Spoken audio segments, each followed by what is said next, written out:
Hi, good morning.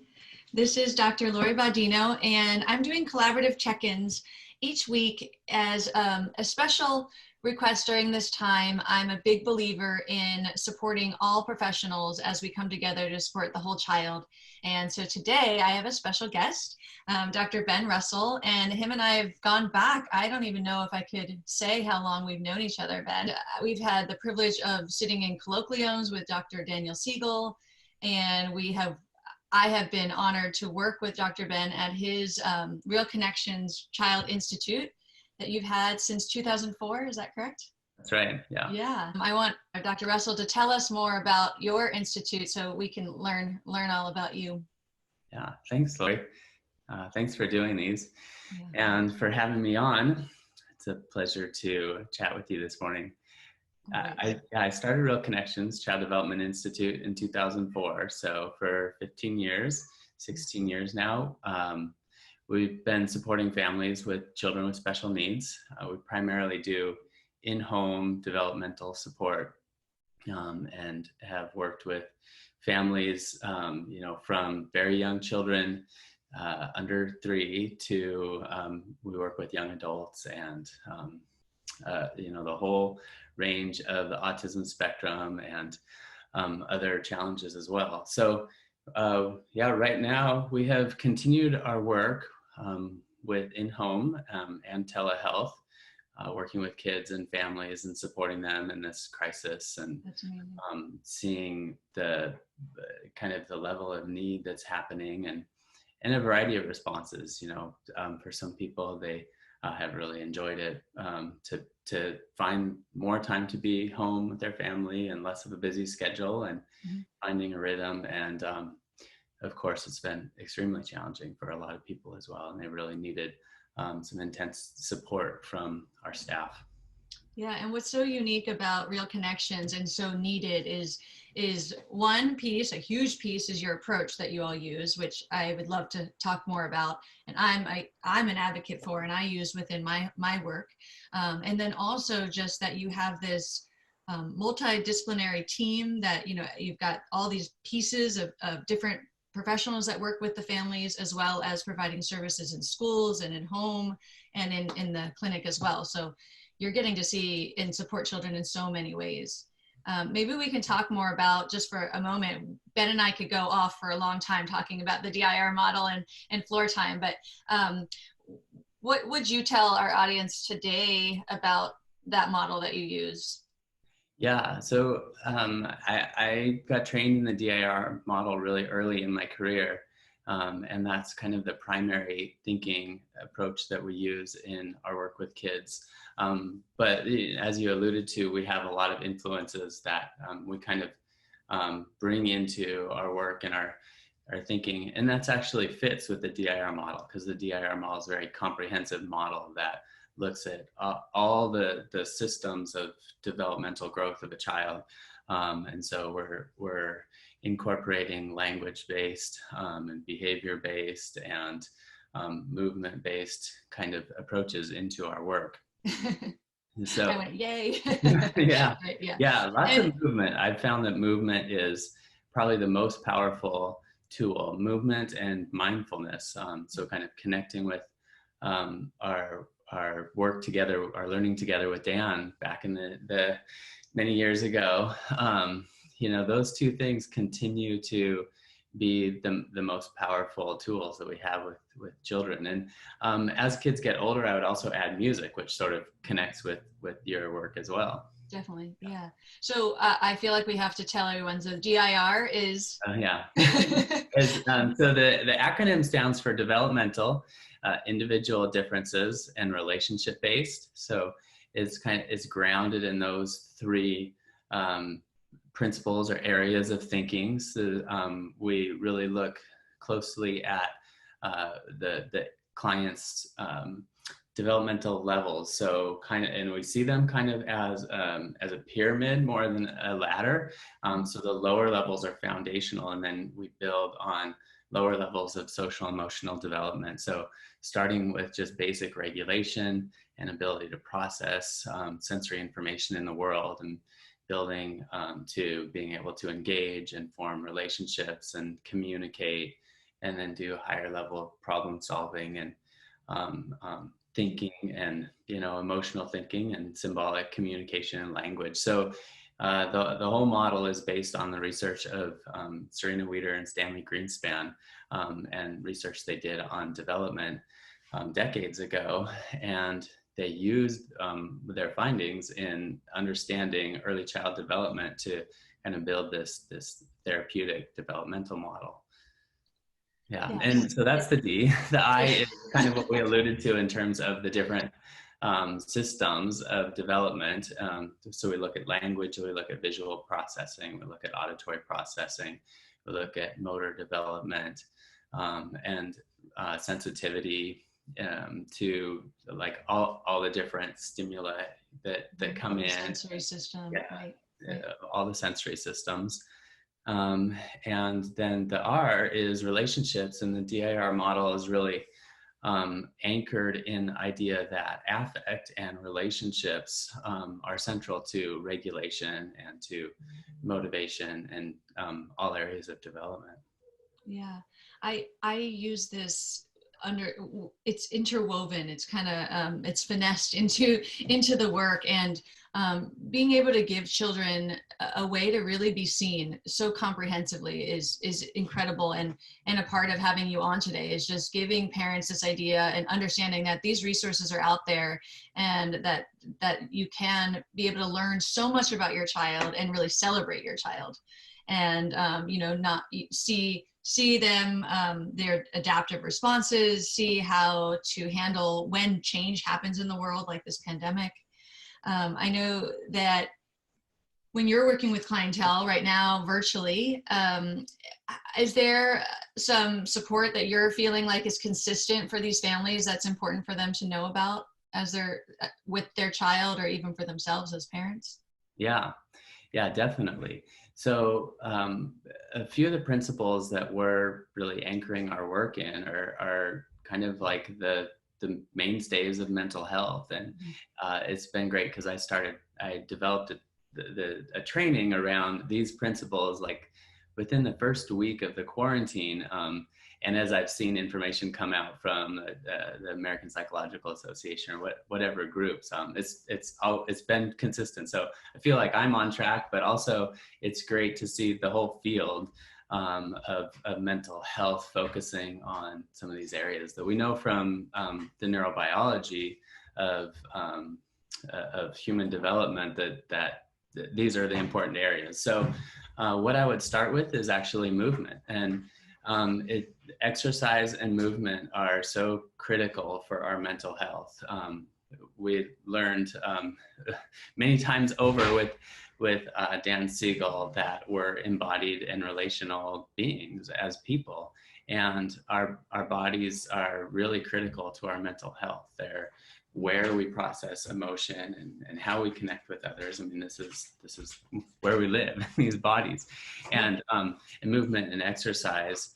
And the research on the power of movement and exercise for all areas of health and mental health in particular is so powerful. So making sure that people are getting their children moving and keeping themselves moving and finding ways to do that in their homes or wherever they can safely, and being able to do that because they set up a routine and kind of like have a structure to their day and their life, to give some stability and a sense of what's coming through the day, and also to make sure that you get movement and you get the different important aspects of maintaining mental health in, as well as the homeschool Zoom classroom time, or whatever you're doing for your needs for work and school life.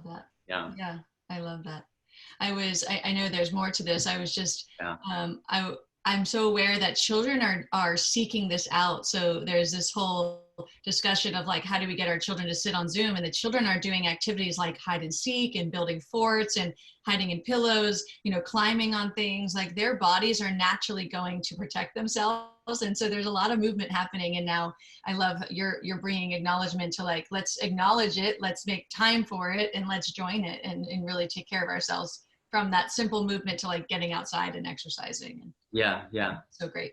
Yeah. And, it, you know, it really helps to have a routine to be able to incorporate it into your day. And then I'm, having people look at their routines and their family routines and making it a shared process. So it's posted, it's visual, everybody understands what the routine is, and it's a shared routine. Even when you're doing different things, you kind of know as a family what you're doing, and so it's still a shared process. And then there's times where you come together, and you know, whether that's lunch or going for a walk together, or exercising together. That really touches on that like shared responsibility, and that we all exist in this community, so that, you know, even though you're independently working, you're still part of something bigger than yourself in that home. So that's really important. Yeah. So what happens next? What's the other? We think of the different important kind of, Dan calls it a platter, but the different important parts of your day. I think he calls it the healthy mind platter, and you have your your play time, and your connecting time, and your exercise time, and your sleep time. And so having time to connect with friends. So I know for my own children, I prioritized early on that they have access to their friends, and they're finding time to Zoom call with their friends, and, you know, play their games with their friends. And that's helped maintain their sanity so much. And, you know, they're desperate for seeing their friends in person again, but it's been great for them to be able to connect with friends. So whoever your community group is, to make sure that everybody's getting that time together as a family, or, you know, who's ever in the home, to be able to spend meaningful time together that's meaningful for your family, but also to still make time to reach out and call extended family, call friends, FaceTime if you can.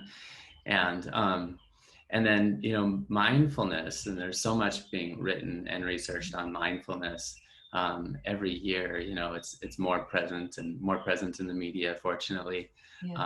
But mindfulness is such a powerful tool that we have available to us at any moment, to be more integrated, calm, peaceful, happy people, and healthy people. And so this is a fantastic time to develop those mindfulness practices for people. And I think it's been great to see a lot of people embracing that, and you know, that maybe have intended to do it for years but have had a hard time carving it out in their life.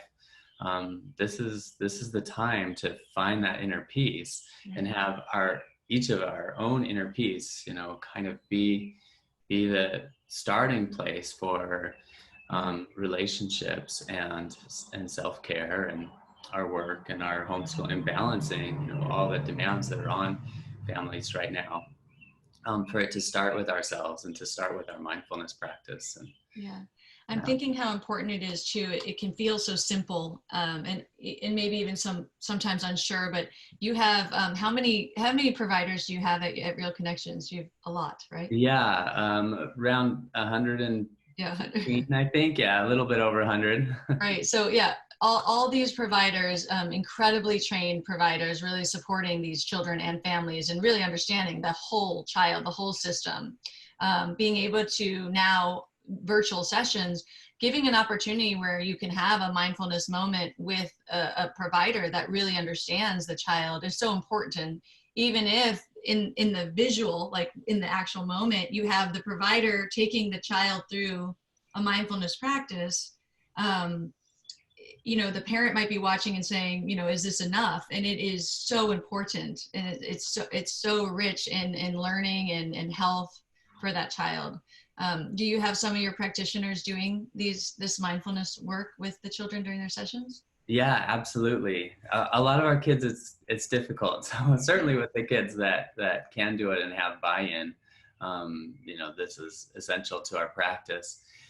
Probably the biggest way that we incorporate it into the training is not as much training our staff, like how to teach mindfulness activities to kids, although that would certainly distribute resources for that and encourage that when possible. But again, it's just helping the staff identify their own mindfulness practices, and how important it is at any point in the intervention that they're providing to start with their presence. So for them to be able to feel like grounded and calm and know where they're at, and from that place they can be more attuned to the child and family that they're working with, and that attunement, that calm groundedness allows for, we talk about this big word co-regulation a lot in our training, but the co-regulation comes from a place of being able to read cues, because I'm calm enough in myself that I can really be attuned to the person that I'm with, and then I can read their subtle cues and work with them to adjust the interaction so that they feel successful, so that they feel competent, and so that they're calmed in the context of the interaction. It's so huge because, you know, we know it's unique to our field, especially unique to your institute, where that's the norm there, but it's not done everywhere. And that's the hope, is just thinking about the medical professionals providing support in hospitals and other providers, educators teaching Zoom classes all day, how meaningful it is when they come to the screen or to their work with that sense of presence, how much that's going to impact the children they're working with and supporting. It goes so far. Yeah, and like you said, it's hard to see, it's hard to quantify, and if somebody's looking for, well, I want my child to be accomplishing this, and you know, and the very concrete goals, right, you know, we're able to work on those goals. So it's not that those goals aren't present, but they're secondary to the co-regulation. And so if there's a need for establishing safety and just connecting and, you know, setting aside some of the goals to start with the co-regulation, then, you know, that's what we do. And sometimes, you know, parents or teachers or, you know, people that we work with in general are really looking for, like, oh, what are you doing? Where's the work? But the human nervous system really needs to start with regulation and with that sense of calm. And one of my mentors, Danielle, talks about the learning switch as one of the essentials for brain plasticity that she teaches. And it's just such a simple, elegant idea that the learning switch has to be on. If the child's going to learn, if we're going to be in a place where we're alert and ready to learn, we have to be in that place. The learning switch has to be turned on. There has to be an interest and a sense of safety. And so that we always start with establishing that the learning switch is on and there's a relational connection. Right. I love that. It comes up all the time. I know you're familiar with this, but this idea of this switch is so pivotal in that, again, it's not that the ability is not there. It's not that the child is being bad. It's this switch that once it's on, accesses all the learning, all the relationships, all aspects of what we hope for our child to have. But if it is off, we have, and you all have at your institute, you have ways to support that child to get that switch to turn on and then access everything around them. I think it's such a beautiful message, because there's this idea of like, oh, they don't have it and I got to teach it to them. I got to cram it into them and then force them to do it. And it's like, no, it's there. They're not regulated yet, or they're not accessing that aspect of themselves yet. And so I love that. I know I'm taking it a little bit off of what it is, but this idea of turning on that switch. Yeah, no, that's great. Yeah. And, and when the nervous system is stressed and the learning switch is not turned on, then, you know, is not ready to learn, to then continue to put expectations onto a stressed nervous system just, you know, increases the stress. And that's where families get frustrated. And like, if it's time to do this class, you've got to do it right now. And then I've got to go to that. We get into that place so quickly and so easily. But then, you know, we're all like going into these cycles of stress at that point. So to be able to recognize it, certainly teaching families to be able to recognize it and know their tools, that we all have different tools that we need to learn and access to then say, all right, I've got to take a mindful moment for myself, or, let's, what did we miss in our routine? Let's move. Why isn't it working today? And we need to have patience for one another when it's not working, to just say like, all right, this isn't working, but the learning switch being on, being in a non-stressed, calm, vitalized state is the most important thing for us as human beings, as a family. Absolutely. Yeah. Absolutely. I love that. I'm thinking about, I'm going into metaphors. I'm visualizing like trying to do stuff in the dark, and you're like yelling and no one can hear you and you can't see, and you got to wait till the light's on to Oh yeah. I'm seeing all this stuff. Yeah. I'll have us say goodbye for today. And how can people find Real Connections, or find you and your support? How can we learn more? Well, we have a website, realconnectionsinstitute.com. So there's a little bit more information there about our approach and our programs. We're providing psychotherapy right now as well. We have a team of psychotherapists that are converting to telehealth, or have converted to telehealth, and then more information about our approach and thinking about autism. And so I would just look up realconnectionsinstitute.com. Fantastic. Thank you so much, Dr. Russel, for being here. And I really hope that those of you hearing this start to know that you are not alone, and there are incredible experts out there ready to support you from that foundational place of regulation all the way up to all that critical thinking. So thank you, Ben, and have a great day. Right. Thank you. Let's talk about 2E kiddos, the twice exceptional kids. When we're talking about 2E, we're thinking about children that, to me, have this discrepancy between their intellectual abilities and that social, emotional, and even the physical, their motor planning. Yeah. Does that seem accurate to you? I'm saying it very quickly to all of you out there. Yeah, I think that broadly, of course, they're twice exceptional, so they often get a label as gifted, but then they also get a label as ADHD or autism spectrum, and so those two labels have very contradictory kinds of messages associated with them. So it's very confusing for parents and for the kids themselves, because they're bright kids, so they're very aware of themselves, and actually, hyper aware of themselves, and it's very confusing. And as they, I've worked with some kids that as they get older, as they identify with being twice exceptional, they're able to understand themselves like better than anybody, because they're so bright and they know their own experience. And so often that results in a lot of shame and self-doubt and challenges. But if they can sort of feel like they've been accepted and get into a place where they learn how to adapt based on their own challenges and their own strengths, and they really can understand it well.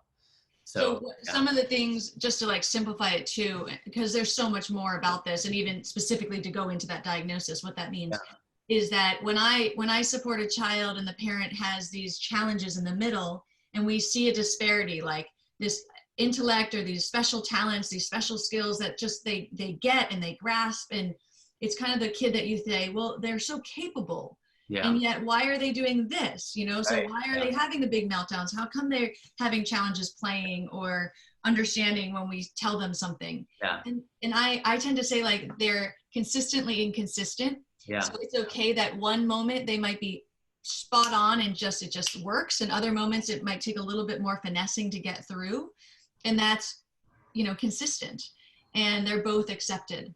And so you and I were talking about the movement. I was sharing that the movement, to me, that it can feel like this asymmetry. So there's like some rigidity in the body. It can feel like when they feel good about something and it feels familiar, they can want it over and over and over again because it feels right. So that might be the same way they initiate play. is always the same, or that they want to initiate it so they really feel secure and firm in understanding what they're about to do. And then there's some kind of off-tilted feeling in their movement in terms of timing. So I see a lot of like quick movement and then like slowing down, or kind of sporadic changes that you might not expect. So that's kind of some of the movements that I might pick up in our session. Or in the meeting. There's so much, we'll have to keep talking about this topic, I think, because there's so much to say. I think we could do a whole series on it. But in terms of the movement, what would you do to support a child movement-wise as you're working with them and you're observing kind of the quick and then the pauses and the disorganization and the patterns of movement that you observe? Yeah, so one of the things I think about is going with the child's strengths. So if I know that intellect is their superpower, like that's just their jam, you know, that comes naturally. It feels really good to them.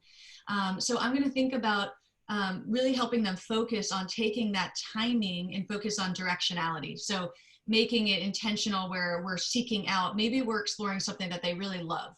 Some of these kids, again, there's huge range, but some of these kids tend to have a really fixed idea of what they really like. Maybe like they love a certain character, or they love a certain science experiment. You know, they might be really into something, one thing or another at that time. And so when they're moving in that sporadic movement, I might add in, we're going to go towards something very familiar. I'm also going to really feed in at the beginning to their mastery. So when they feel like they're aware of like how fast they're going and then how they slow down, it gives them that win feeling, like, ooh, yeah. I won there. I like giving that child the win feeling, where they feel like they're on top of it. And so I might even act like, and I don't mean to dumb it down to them, but I might act like I don't know how to do it, and have them have the mastery over me. So that's so giving some intentionality behind where we're focused, picking one smaller point and then expanding out. That's something I would do in our sessions. Oh, that's great. I love that, the win feeling.